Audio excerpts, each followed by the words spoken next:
So, good day mga bossing, ano? So, off ko muna. So, pinadala uli sa atin tong isa, no, mga boss. So, kung naalala nyo yung pinost ko, siguro mga 2 years ago na o 1 year ago, na may ginawa rin akong ganito mga bossing na bumili siya ng ganito sa online sa amin. Hindi napagana, no? Hindi napagana ng maayos ng pagtap niya dito sa stunner. So, usually kay voltage high ito, ano? Kay JB. Yan, shoutout sa may-ari nito. No? So, hindi pa rin napagana niya yung isang channel to. So, iba naman to, isang channel na to mga boss, ah. So, rewiring natin. So, inayos na rin natin ng pagkahinang ng mga kanyang transistor, no? So, reviewin lang natin ano kung paano uli maglagay ng ganitong stepper sa ating mga class EB na amplifier, ano. So, for example mga bossing, ano. So, kung nakabili kayo ng ganitong kitboard na stunner, so hindi ito naka-ready mga boss sa pang class H kasi class EB lang ito, no.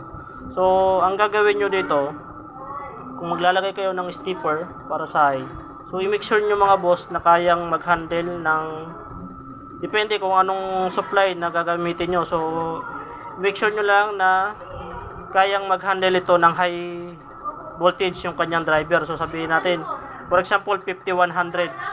So, dapat ititesting nyo siya ng maximum 100 BEC, ano.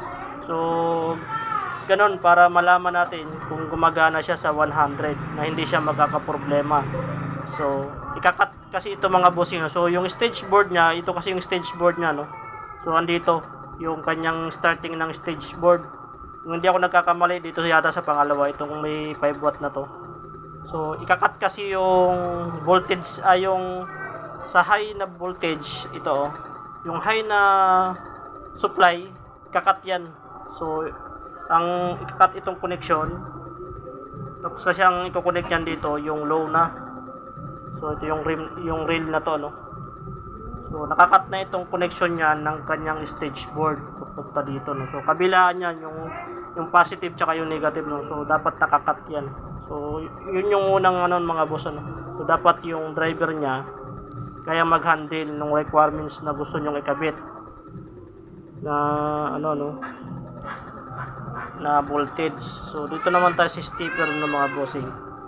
So, sa stepper natin is meron tayong HV or high voltage, positive, tsaka yung negative, ano. So, yung for example, 100 volts. 100 volts ito. Yan, DC. Tapos, 50 volts DC rin. So, may ground din sa gitna. So, ito yung sa supply natin, papasok doon, no? So, dito naman tayo sa bandang baba ng stepper. So, dito sa rail positive is ito yung connection dito sa positive volts. Sa output stage na siya nakakonect. Yan. So, sa rail positive is dito na sa connection ng stage board natin sa positive side. So, yung rail negative naman is nakakonect yan dito sa negative side ng ating stage board din, no?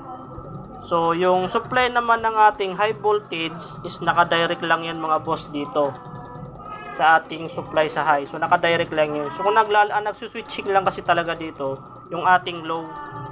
So, habang malakas yung tunog, nagsuswitch siya ng high. Unti-unti pumapasok yung ating mataas na voltahe. So, yung rim naman natin na tinatawag, yan, yung rim natin, ayan, rim.